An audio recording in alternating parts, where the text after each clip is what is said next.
Sophie Hardy and the Changeling Hybrid by M.R. Dale, narrated by Leona Hall. Chapter 15, A Brief Encounter. Bang, bang, bang. Desmeralda was woken from her snooze by a loud thudding noise emanating from the front door. It was 9 p.m, and Kingsley had gone to bed about an hour ago. Since then, she had slumped into the chair in the living room and had dozed off. The thumping noise was a far cry from the incessant screaming and crying that had surrounded her at Zatvor for all those years, but it had been enough to startle her back into action. She crept to the front door, hoping that her footsteps wouldn't wake Kingsley, although if he hadn't been woken by the banging of the front door, then nothing was going to disturb him. Cautiously, she slid the chain off and peered around the door. What greeted her was the sight of two of the small groups she had mingled with at Zatvor. There was the Astami, Eberron, and the Monosiello, Ganjin.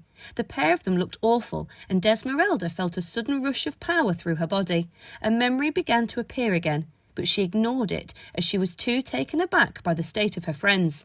"Help us," Eberron asked, seemingly getting straight to the point. Ganjin nodded, and Desmeralda stepped outside in a panic. She didn't want anything of her past life in the house near Kingsley. "Help with what? What are you doing here?" she asked, hurriedly trying to get rid of them. "You are in pain," the Eberron replied. "It made you easy to find."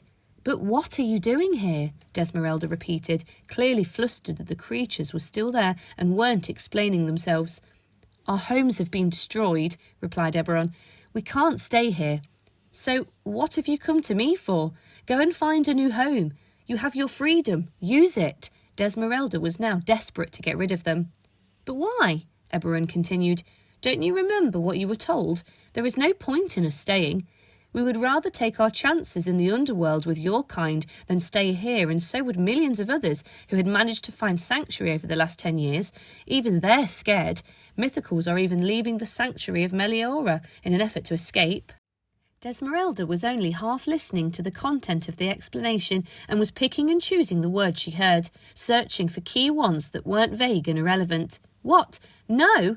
I don't have powers. I can't do anything. Go and live your life." Desmeralda knew she was bending the truth, but it was for her former friend's good. "But it was you that issued the warning. You were given the message. You were going to save us all," Eberron explained. "What are you talking about?"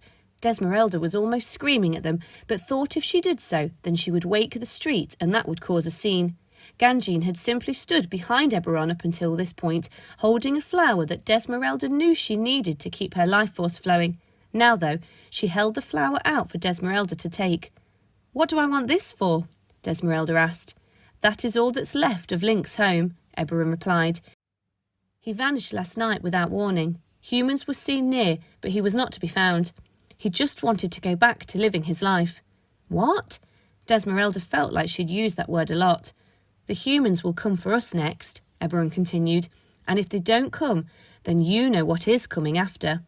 At hearing this warning and thinking about her friend Link, who had helped keep her sane at the start of her stint in Zatvor, Desmeralda thought a bit harder with a newfound focus, the energy bubbling inside her and fizzing around her fingertips. From deep inside her, something flashed into her memory again, something important, something she knew she couldn't forget, something the inexplicable force inside of her wanted her to now remember. Thinking with a new sense of clarity, Desmeralda beckoned the two of them in under strict instruction to stay quiet and not to wake her son. Throughout the long conversation, the energy flowed through Desmeralda.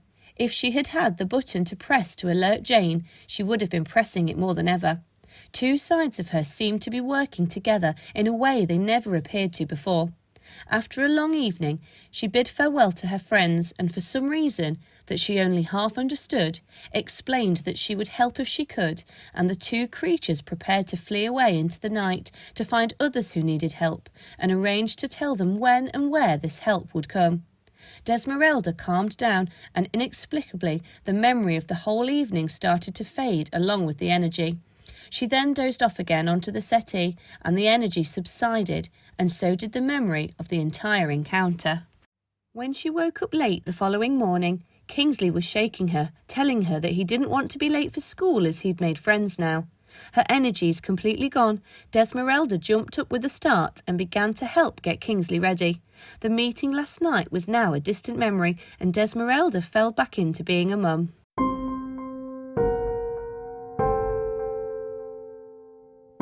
The Sophie Hardy saga was written and produced by Emma Dale and narrated and produced by Leona Hall. If you enjoyed it and would like to continue to follow the adventures of Sophie and her friends in coming episodes, then please subscribe through one of the many podcast providers out there. The links for each of these can be found on our website.